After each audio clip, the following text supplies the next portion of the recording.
వచ్చింది ఆడపిల్ల కాబట్టి ఈడపిల్ల అది ఈడపిల్ల కాదు. పాదయాత్ర అంటే పాదాల మీద నడిచే యాత్ర. షర్మిలకు ఒక్కరికే సాధ్యమైంది ఇవి చెప్పడము. వాస్తవంగా ఇలా ఎవరు చెప్పలే. ఇప్పుడు పూలమ్మినా పాలమ్మినా అనేది మల్లారెడ్డికి అయింది, షర్మిలకేమో ఈ పాదాల మీద యాత్ర. వీళ్ళు మాత్రమే చెప్పగలరు, అందరు చెప్పలేరు. బండి సంజయ్ వాయిస్ కావాలి. బండి సంజయ్ అమ్మో నేను ఇప్పుడు ట్రై చేయలేదు మేడం, అసలు ట్రై చేయలేదా? అస్సలు చేయలేదు. బండి సంజయ్ అసలు చేయలేదు, అస్సలు చేయలేదు. బండి సంజయ్ ఓకే. ఏపీలోకి ఇట్లా ఉంటుంది కానీ అతను ఏంటంటే కొంచెం అగ్రెసివ్గా ఉంటుంది అన్నమాట వాయిస్. అదే చెప్తున్నా, మా మోడీ గారు ఏమంటే అస్సలు అని చెప్తున్నా. ఇప్పుడు రాసి పెట్టుకో బిడ్డ కేసీఆర్, చెప్తున్నా నీకు కేటీఆర్, మీరు ఎవ్వరికి మీద చెప్తున్నా, మోడీతో పెట్టుకోవాలి మంచులో బిడ్డ, ఒక్క మాట చెప్తున్నా రాసి పెట్టుకో. బీజేపీ బండి సంజయ్ ఇట్లుంటది అనమాట. అంటే నేను చేయలేదు, అసలు ఏం లేదు, నేను ఇనే చేస్తున్నా అంతే. ప్రాక్టీస్ చేస్తాను, ప్రాక్టీస్ చేసి చేయండి. సైడ్ నుంచి ఆయన కొంచెం చేతిలో నలిచేసి కొద్దిగా నోట్లో వేస్తారు కదా, అది వేసినాం అనుకో చూడలేదు మేడం, వచ్చేస్తుంది. ఎలక్షన్స్ అప్పుడు చాలా ట్రోల్ అయింది ఆ విషయం, అందుకు చాలా బాగుంది. ఏపీలోకి వెళ్ళిపోదామని చూస్తున్నా. వెళ్ళిపోదాం మేడం. ఏపీలో ద గ్రేట్ పొలిటీషియన్ కేఏపాల్ నుంచి స్టార్ట్ చేద్దాం. నేను ఖచ్చితంగా ఏపీలో ఉన్న పొలిటీషియన్స్ ఎవరెవరు ఉన్నారు వాళ్ళ వాయిస్లు ఎందుకు తీసుకుందాం అనుకుంటున్నా అంటే వాళ్ళని పక్కా మీరు దించేస్తారని తెలుసు, అందుకు చూసాను కూడా. నేను దించుతాను అనుకుంటున్నాను, 70% దించుతాను. అందుకే ఫస్ట్ ఏపీ సీఎం చంద్రబాబు గారిదే చేసి చూపించండి మాకు. ఏం మాట్లాడుతున్నారండి, రాష్ట్రం వచ్చి ఇప్పుడు అభివృద్ధి ఎలా ఉందండి, ఇప్పుడు ఎలా జరుగుతుంది?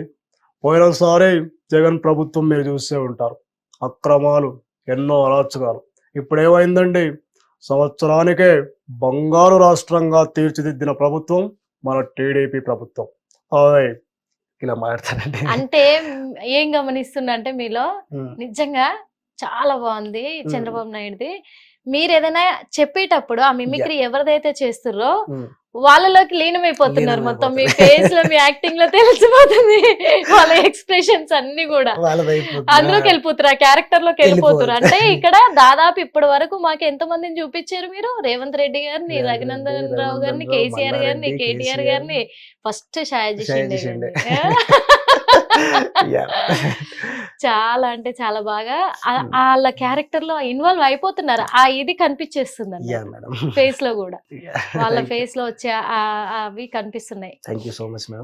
చాలా సూపర్ గా ఉంది. ఇక మీ విషయానికి వస్తే, అంటే ఇప్పటి వరకు స్టేజ్ పర్ఫార్మెన్స్ చేశారు మీరు, చిన్న చిన్న షార్ట్ ఫిలిమ్స్ చేస్తున్నారు, ఫిలిం ఇండస్ట్రీ వైపు కూడా వెళ్ళాలి అని ఒక గోల్ తో ఉన్నారు. మరి ఇదే ఇప్పుడు జీవనమా, లేకపోతే ఎక్స్ట్రా ఏమైనా బిజినెస్ గానీ అవి ఏమైనా చేస్తున్నారు? బిజినెస్ ఏం లేదు మేడం, యాక్టింగ్ టోటల్ గా దీని మీద పెట్టేశాను. ఇంకా యాక్టింగ్ గానీ ఇది గానీ మామూలు. ఇప్పుడైతే నేను ఒక ప్రెసెంట్ న్యూస్ ఛానల్లో, మంచి ఛానల్లో చేస్తున్నాను మేడం. అది దాంతో పాటు మిమిక్రీ ఆర్టిస్ట్ లాగా. అంటే నేను మీరు ఫీల్ అవునంటే ఒక విషయం అడుగుతాను. మీరు మిమిక్రీ చేస్తున్నారు కదా, చాలా రకాల వాయిస్లు చేస్తూ ఉంటారు. అలా మీ ఫ్రెండ్స్ గానీ, లేదా తెలిసిన వాళ్ళు గానీ, బంధువులలో కానీ, వాళ్ళందరూ కూడా మళ్ళీ ఆ మిమిక్రీని వాళ్ళు మీకు అంటే వాళ్ళు కూడా మిమ్మల్ని అంటే హేళన చేస్తూ ఏమన్నా ఏడిపించడం జరిగిందా? అలాంటివి ఏమన్నా మీకు ఎదురయ్యాయా? చేదనుభవాలు అంటారు. అంటే స్టేజ్ మీద నేను కొన్ని పర్ఫార్మెన్స్ చేస్తుంటే ఫ్రెండ్స్ దగ్గర ఇవన్నీ ఉండవు మేడం. ఎందుకంటే నేను వాళ్ళ పొలిటీషియన్ ది మిమిక్రీ చేస్తా, నాకు నచ్చిన మిమిక్రీ. కాకపోతే వాళ్ళు ఆ టైంలో వాళ్ళు దే ఫీల్ హ్యాపీ. దాని తర్వాత స్టేజ్ పర్ఫార్మెన్స్ ఎప్పుడైనా చేస్తూ ఉంటే అక్కడ వాళ్ళు అయిపోయిన తర్వాత బర్త్డే పార్టీస్ కానీ, ఈవెంట్స్ కానీ కొన్ని చేస్తూ ఉంటే అక్కడ ఏంటంటే ఇవన్నీ వస్తుంటాయి మేడం. మా రాజకీయ నాయకుని వయసు నువ్వు ఎట్లా చేస్తావు, అది చేయొద్దు కదా, ఆపిసి అద్దు అది చేయకు అని అంటుంటారు. అక్కడ నేను మేడం షూర్ వాళ్ళు ఎంజాయ్ చేయరు అసలు. ఎంత మంచి అందరూ అప్లాజ్ చేసినా కానీ ఏమొచ్చు. అంటే అదొక మీరు ఒక స్టేజ్ ఆర్టిస్ట్ గా అక్కడికి వెళ్ళారు, ఎంటర్టైన్మెంట్ కోసమే కదా మీరు చేసి. ఎంటర్టైన్మెంట్ చేసి కానీ అక్కడికి వచ్చిన పిలిచేది ఒకరు కదా మేడం, ఇన్వైట్ చేసేది ఒకరు. అక్కడికి లాట్ ఆఫ్ మెంబర్స్ వస్తుంటారు కదా, వాళ్ళకి నచ్చకపోవచ్చు కదా. వాళ్ళు అంటుంటారు వాడేం చేసి వాడు బాగా చేయలేదు, దిగరా స్టేజ్ అన్న సందర్భాలు కూడా అన్నారు. అతనే పిలిచి నన్ను మళ్ళీ ఒక ఇన్సిడెంట్ బాధ అనిపిస్తుంది. నేను చేస్తున్నాను కదా అని పిలిచి మళ్ళీ ఆయన్ని ప్లీజ్ వెళ్ళిపోవా, కావాలంటే నీకు రెమ్యూనరేషన్ ఇచ్చేస్తా అని చెప్పి నేను చేయకుండా వెళ్ళిపోయాను. అంటే మధ్యలో నాకు కూడా వద్దులే అలా- రెమ్యూనరేషన్ కూడా ఏం అవసరం లేదు అని వెళ్ళిపోయాను. వా.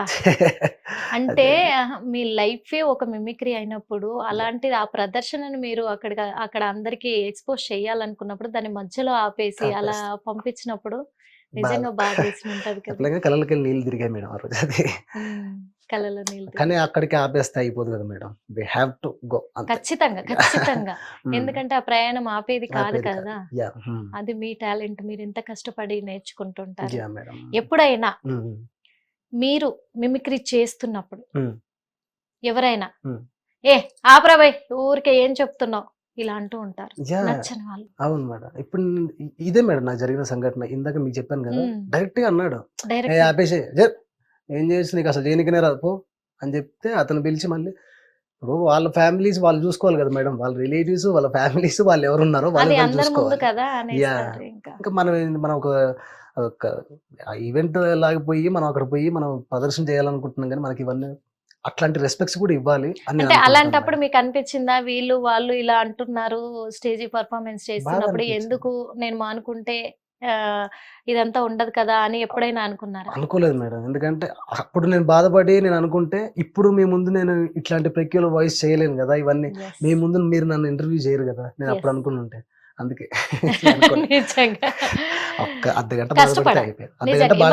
ఇవన్నీ ఎదుర్కొంటేనే ముందుకు వస్తారు. అందుకే ఈ రోజు నిజంగా ఇంత పెద్ద టాలెంట్ ఉంది మీలో అనుకోవచ్చు. సింగింగ్ అన్నారు కదా, మా కోసం ఏదైనా సాంగ్.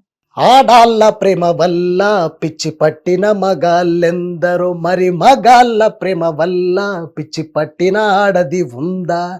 ఆడదాని వల్ల సన్యాసులయ్యిన పురుషులెంత మందో, మన పురుష జాతి వల్ల కాషాయం కట్టిన ఒక్క ఆడదుందా? ఆడదానికై మగాడొకడు తాజ్ మహల్ కట్టగా, మగవాడి కోసం అయ్యే ఆడదైనా చిన్న గుడిసె కట్టిందా? మగవాళ్ళు మంచి మనుషులు, మరి ఆడాళ్ళు ముంచే మనుషులు. పాట పాడి ఎందుకు అనిపించుకున్నాను అంటున్నా మేడం, అనవసరంగా పాడమన్నాను. స్టార్టింగ్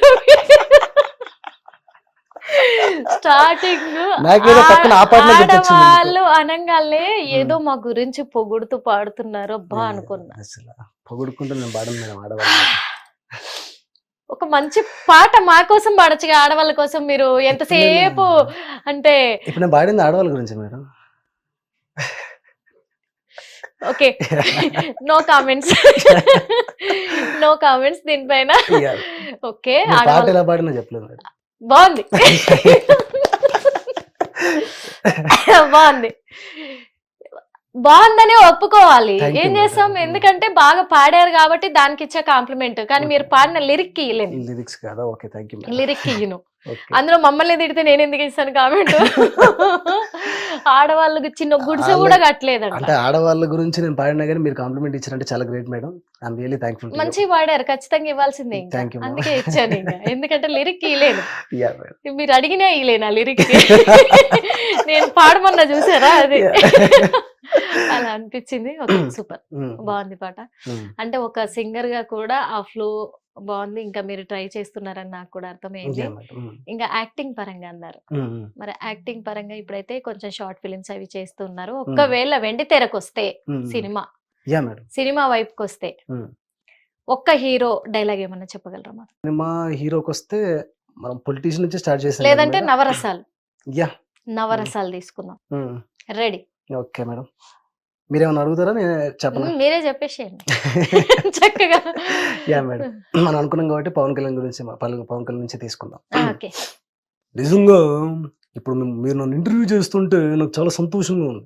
ఎందుకంటే ఎన్ని రోజులు పాలిటిక్స్ పాలిటిక్స్ పాలిటిక్స్ అనుకుంటూ తిరిగి ఇప్పుడు నేను డిప్యూటీ సీఎం అయ్యేసరికి నాకు చాలా హ్యాపీగా ఉంది. కాకపోతే అదే సమయంలో నాకు చాలా బాధ కూడా ఉంది. ఎందుకంటే నేను ప్రజలకు న్యాయం చేయాలి, ఎందుకంటే హామీలు ఇచ్చాం. ఇప్పుడు ఇంత తీరిగ్గా ఇంటర్వ్యూ చేస్తుంటే మిమ్మల్ని చూస్తుంటే చాలా గర్వంగా ఉంది.